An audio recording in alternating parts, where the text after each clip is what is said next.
how is marriage? Like, if y'all were to give me some advice on what age I should probably get married or start looking for a girlfriend or a wife, um, what I think age that depends on the person. you think I so? mean, if you have, yeah, it depends on you and your lifestyle and what you grew up seeing your mom and dad do, that kind of thing. It's so different nowadays. When we were younger, you lived and you got to be 18 and 19 and then you got married. Yeah, you're supposed to get married, have a family, And right? have a family and move out into the world.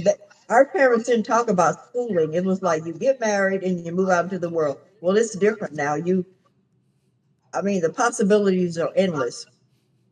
Yeah.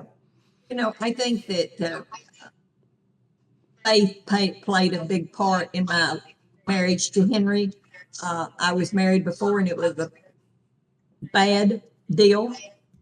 Uh, and I always felt like I made that decision to marry that person. And God made the decision for Henry because after I was divorced, the ladies at the church told me, said, "You're still young enough, you need to get married." And I said, "No way.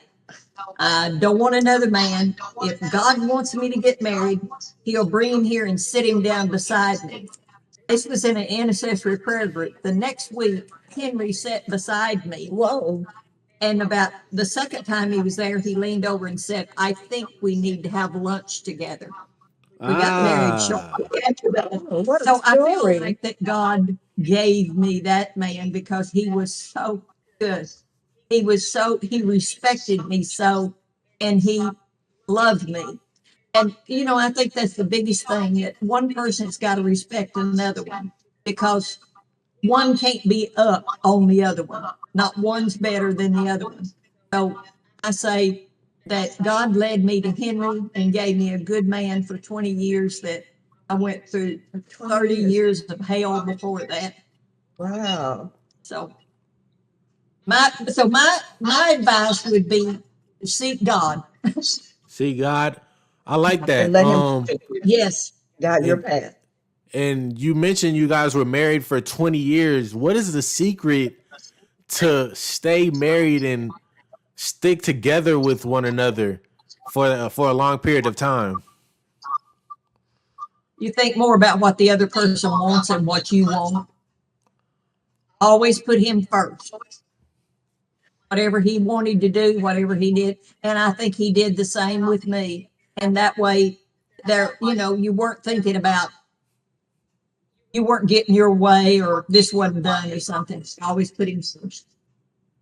Actually, we grew up in a time where the man had a role and the woman had a role, and we honored that. Yeah. We didn't try to step over and be the man, and we let the man be the man and the wife be the wife. Yeah. And it really worked well. Yes. Yes, it did. Yeah. I don't think you can be at odds and be married. You have to, it's a lot of give and take, but you have to want what they want. They have to want what you want. And, be of the same opinion on things. You can't be at odds all the time in a marriage lasts. And it's And you not can't easy. go into it like the kids do now that say, "Well, if this doesn't work, we'll get a divorce." Yeah, yeah. And it's definitely not, it's a challenge. You have to know that it's a challenge Yeah. going in.